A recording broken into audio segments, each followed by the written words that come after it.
Where does Orin actually go when she disappears like this? Right here with her sisters. Every map in Baldur's Gate 3 has a hidden location called the Asylum, where the developers put stuff they don't want you to see. And I'm going to give you a peek behind the curtain into the inner workings of the game. But enough of the intro, let's get right to the sheep. This is Harvard Willoughby. Why is there a sheep named after the comedian? There isn't. The comedian is named after the sheep, according to this developer note. But there's a lot more to this sheep than just the name. Now, I know that some of the stuff I do in my videos can make it hard to believe your eyes, but the secret I'm about to show you is really in the game and requires no mods, hacks, or cheats. Step 1, you gotta kill the human Harvard. The guards will have words with you if they see it, but you can just hop to a waypoint before they catch you. Then you need to ring each of these 2 bells.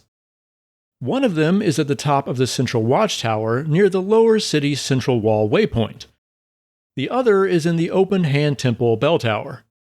It doesn't matter which bell you ring first, but Harvard must be dead before you ring the second bell, or the trick won't work. If you did it right, an egg will appear in the Worms Crossing camp, back here where Scratch and the owlbear cub hang out. When you click the egg, Harvard the sheep drops out of the sky, and then becomes a summoned creature attached to whichever character clicked the egg. Why is he called Nature's Vengeance? I don't know, but he does have some pretty naturey spells available to cast, as well as being immune to fire damage. Which is good, since as soon as he enters combat, he's set on fire. Speaking of, starting on round 3 of a fight, he has a chance to explode, hitting all nearby targets, friend or foe. The chance to explode increases with each round of combat until he's guaranteed to blow up on turn 30. But if you end the fight with Harvard still alive, you can continue to use him, and he can be tucked away for safekeeping by clicking the egg again. But if he dies, either from taking damage or from exploding, he can't be summoned again. But there's a lot more to see in the asylum than just a sheep. Right next to Harvard, we have this dead Gortash dummy that fills in when you cast Speak with Dead on the real Gortash so that you can hear the voice of Bane. I am Bane, the Black Lord. I am the ultimate tyrant. I am fear. I am hate. You don't fear death. You welcome it. Your punishment must be more severe. But why does he have this weird portrait? Because the actual voice of Bane comes from this guy. This Bane NPC also speaks when Gortash casts Invoke the Black Hand during combat. Faithful Gortash, servant of darkness, be my black hand. But you can't hear it because the ghosts rudely talk over him. Claim your offering! By the way, those ghosts are always standing around in the audience hall, but you can't see them because they're off stage, which is a special state that makes them invisible and inactive. After you kill Gortash and loot his netherstone gloves, those gloves are actually deleted and replaced by the stoneless gloves and the netherstone itself, as well as Gortash's hand. That's why the stone and hand are sitting here in the asylum. If you pick up the stone from the ground, you can see the hand disappear and show up in your bag. Hanging around near Bane, there's this tiefling hiding off stage. At some point in development, he was intended to greet the player as soon as they entered Worms Crossing and inform them that Raphael was waiting in Sharest's Caress. There are bits and pieces of information about this meeting scattered through the files, so putting it all together, it might have looked something like this. You're here in one piece. We knew you'd make it. My employer has an invitation you won't want to turn down. Hold on. Did he just slip something into my pocket?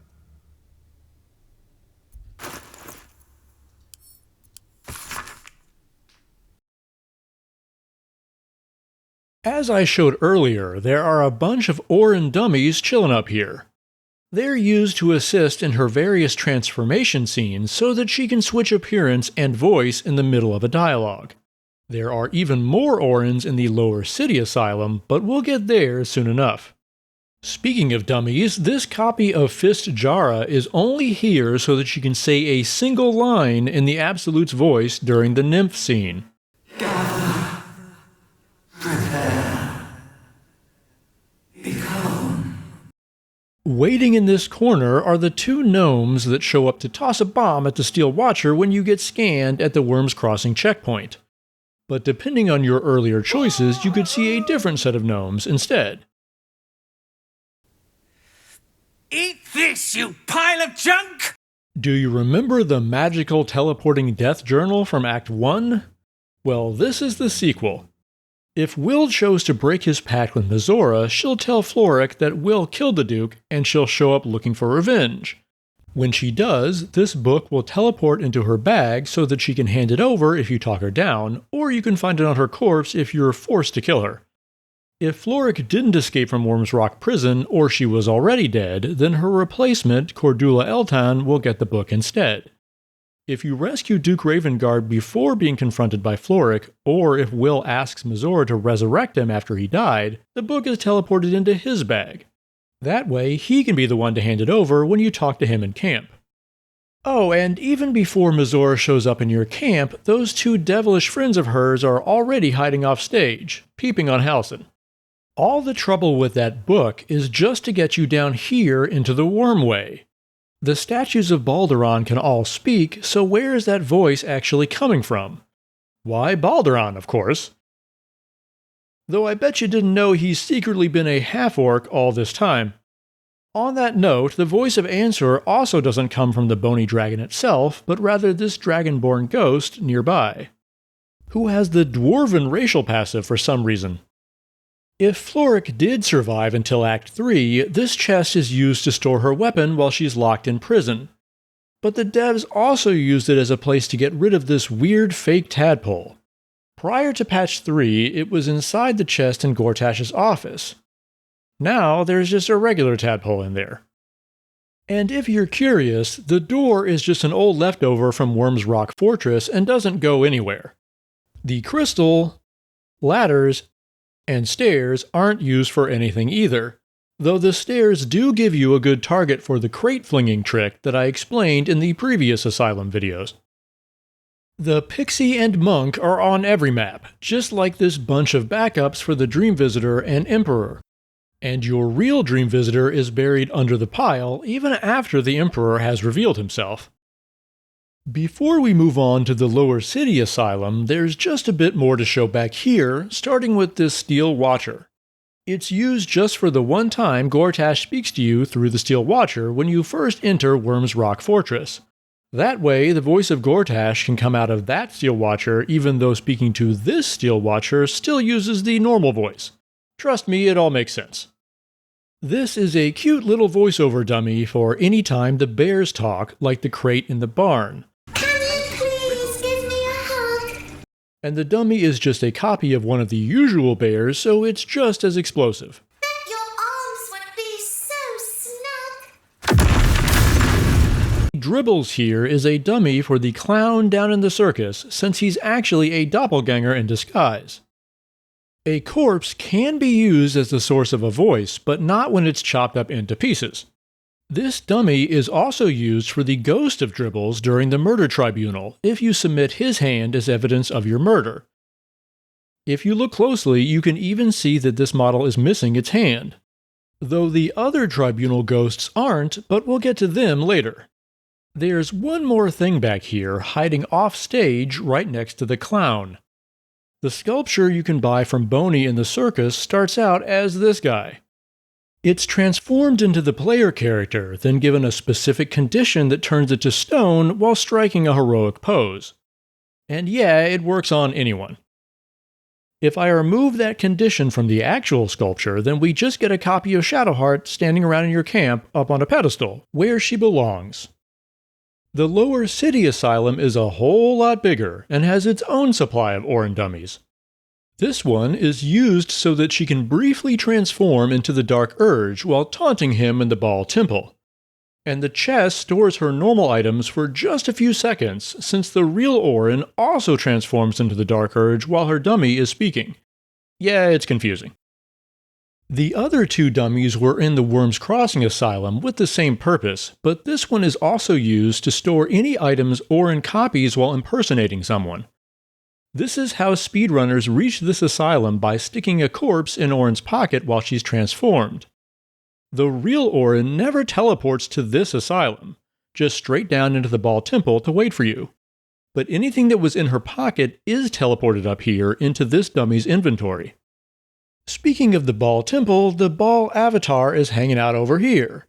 This is the source of the voice during Orin's conversation with a non-Dark Urge character. No, Orin. You did this for me. But it looks like the butler without his hat because it's also the model used when Ball talks directly to the Dark Urge after dueling Orin. Oh, and here's his hat. When you kill Orin in that fight, she is replaced by this lovely gore pile, but she's actually still lying on top of it off stage. The gore acts as her corpse, with all her lootable items inside it. Of course, the items inside the gore include her two daggers. And just like Gortash's gloves, when you pick up Orin's netherstone dagger, what actually ends up in your bag is the stoneless dagger and the stone itself, which are both sitting right here. Though instead of destroying the original dagger, it's sent to this dummy to hold. If the developers had just hidden Orin's netherstone on the floor in the temple, the way they did with Kethric's stone, then the speedrunners would be sad. To get into the Ball Temple for that showdown with Orin, you need the Amulet of Ball. Well, there's an extra one hiding off stage here. This one is a bit different from the one carried by Saravak, and was designed as a backup that you could have gotten from a Ball lieutenant, who's nowhere to be seen. That's because he's hiding off stage here in the Ball Temple approach. There are also a whole bunch of other Ball cultists hiding in this same area. The devs didn't know what to do with them, so they just set them all off stage. They even have dialogue that was meant to play between them. It is our time. Can you feel it? Indeed, the streets will soon sing with blood. The cattle above have no idea what is coming. To get the normal version of the amulet, you gotta hit up the murder tribunal. And this dummy is used to transform into your handless murder victim. If you're a Dark Urge that chewed off Gale's hand, then he'll show up at the tribunal using this dummy. Though you'd need to hand off the hand to your right-hand man to turn in, since the Dark Urge skips the judgment. The crown. If you swiped Stelmane's hand from Dolar's sack and ditched the rest, then this offstage dummy will be used for her appearance at the tribunal. You even get an extra line from the Emperor. Can it be? Berlin herself, reduced to a spectre. And for some reason, the ghost dummy has stats copied from the Echo of Abazagal, giving it the same vendor inventory and the same tag that makes it immune to pickpocketing. However, when it transforms into your murder victim, it copies the tags of the original hand owner, overwriting the block pickpocketing tag and letting you swipe the items, if you do it while the dialogue with Saravak is still going on. The hands from the victims that aren't already dead are lying around over here next to a bunch of other serial killer stuff, including this row of doppelgangers that all teleport down into Figaro's shop when it's time for his attempted murder to begin. There are also two normal folks that appear outside the shop at the same time, with a script that makes them wander around in this spot. But that script is really effective, and will send them there no matter how far away they are. Both of them start out in the asylum with the doppelgangers, but as soon as I move in range, you'll see them start to head home. But how do they get out of the asylum? There's an invisible door right here that leads into Jahira's house. They keep strolling and strolling until they reach their favorite hangout. Just past that spot is the Baldur's Gate of Baldur's Gate.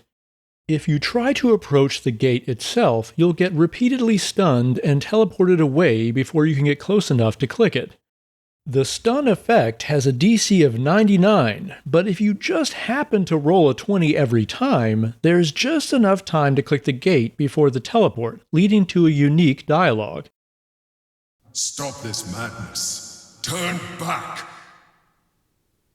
Come! Obey! Yield! We must discover the brain's hiding place before we attempt to confront it. The brain quakes are coming from beneath the city. We should seek it there. But you do not have all the Netherstones. You cannot defeat it without them. Turn back. You will be dominated, enthralled. It will be the end of you. The end of me. The end of everything. Of all the ways I thought this might end, I warned you. The brain is too powerful here. My protection is insufficient. You have ruined us. All of us. On the other hand, a character with no tadpole can just waltz right up to the gate and click on it, though the brain wants nothing to do with them. The source of the voice for the oddly named Elder Brain in that scene is an invisible object in the asylum. I can turn it into something visible, but there's still nothing to click on. While we're covering invisible voices, there's another one back here in the corner. Even though you can't see it, it does show up on the minimap. This is who is speaking to you through the dumbwaiter in the Elf Song Tavern camp. Oh, fine. Right, you. Food? Supplies? What do you want? If I make her a bit more visible, you can see her hanging around the dumbwaiter while she chastises you. Oh, and ignore those floating chairs, they're just part of the Elf Song Tavern, forever stuck out here. And nearby, we've got even more invisible folks to cover. Every god that you can pray to in the tabernacle has its own invisible helper. When you donate gold to gain the god's favor, you're actually increasing your reputation with one of these NPCs, with 100 attitude being required to receive their blessing. That's why it's cheaper if you're low level, and why that specific god's NPC shows up as green on the minimap in the asylum. Though as soon as you give them the gold, it's immediately moved to the chest in the tabernacle basement. On top of that, Mystra's invisible helper is used as the stand-in for Mystra during her conversations with Gale, by disguising it to look like her. And at least she has stats befitting a god. On the other hand, Shar already has her own model standing around back over here. This is used for Giant Shar to talk down to Shadowheart in the Cloister of Somber Embrace. But come on, anything sounds important when you're 10 stories tall. The Crown of Costas. Next to Shar, we've got some curious cut content to cover. In the finished game, when you talk to Dammon with Karlach in the party, he will mention that the mistress of the house lets him work there. Who's that mistress? Well, the sign next to the door says that this is the Diabolic Forge, and there is a devil head above the forge inside. If you enter the locked door on the side of the building, you'll end up in the basement and find a few more devilish items. But more importantly, busting through this wall will bring you into the basement of the Devil's Fee, and that's no coincidence. There is a long list of unused flags that reveal that Dammon was hired by Hellsick to craft hellish equipment. And more than that, the flag descriptions suggest there was an entire quest to assemble several devilish items, including these sitting in the asylum and others that aren't in the files. Each of the items is named after one of the archdevils of the Hells: Levistus, Lord of Stygia; Malagard, Lord of Malbolge; Mammon, Lord of Mineros; and Titivilus? Oh, Titivilus, Lord of Dis. Each piece of equipment would have been crafted from another item that you found in Baldur's Gate, possibly using the Pendulum of Malagard to locate them. This dev note says that the pendulum should have a visual effect when equipped, but it looks like they never got around to it. One of the initial items still in the files is this Needle of Levistus, which would have been pulled from a severed head the hag keeps in her basement, right here. The head isn't in the game for me to show it to you, but it does have voice lines. Make it stop, Cannonball! The pain! The screaming! The player characters also have voiced reactions when trying to remove the needle from his head. Nasty case of brain freeze. That dagger's frozen solid. Once each of the items was crafted, Dammon would have used them all to create one final piece of armor, though it probably would have been something stronger than this. And he also would have had a much more diabolic forge to work on, seen here. But the quest was cut before this room was ever added to the game map. So how did I get here? The same way I got here. There is actually one line of dialogue still in the game that requires one of those unused quest flags to be set, and it's in the conversation with the Drow twins. I gotta position the camera carefully for this next part since a couple of these Harlep dummies forgot to put on pants. The real Harlep is already in the House of Hope, but this dummy is used for his succubus form. And this other is used for his brief transformation into the player character. You know, this whole scene was really not made for YouTube. If you start a fight with Harlep, a bunch of imps will show up to help him out. But before that happens, they're all hanging out up here. Oh, come on. Okay, this nude model is transformed into the player and equipped with this set of debtor's attire during the conversation with Hope, since new equipment won't show up on a character during a dialogue. That's why Shadowheart's hair turns black at this point, since that's now the dummy standing in for her. After the conversation ends, these other 4 sets of clothes are equipped onto the party members. Before we leave the House of Hope, let me solve the mystery of this so-called portal for you. The only reason it says portal is because it's just a copy of the art asset used here above an actual portal, in the portal room. There's no hidden mechanic, and it doesn't do anything when you click on it. Now you know. And how about this platform above Gale, help me out. Ramesses Tower in the upper city. Thanks. So, what's the secret behind this? It's only here as a spot for Nightsong to very briefly stand before she jumps down into the tower to confront Lorroakan. It happens too quickly to see, but this is where she would be standing. Why does it have a lever on it? Because it's just a copy of the same elevator platform the bear is sleeping on in the Druid Grove. This lever doesn't actually do anything but briefly shake the screen the same way it does in the den when it starts moving.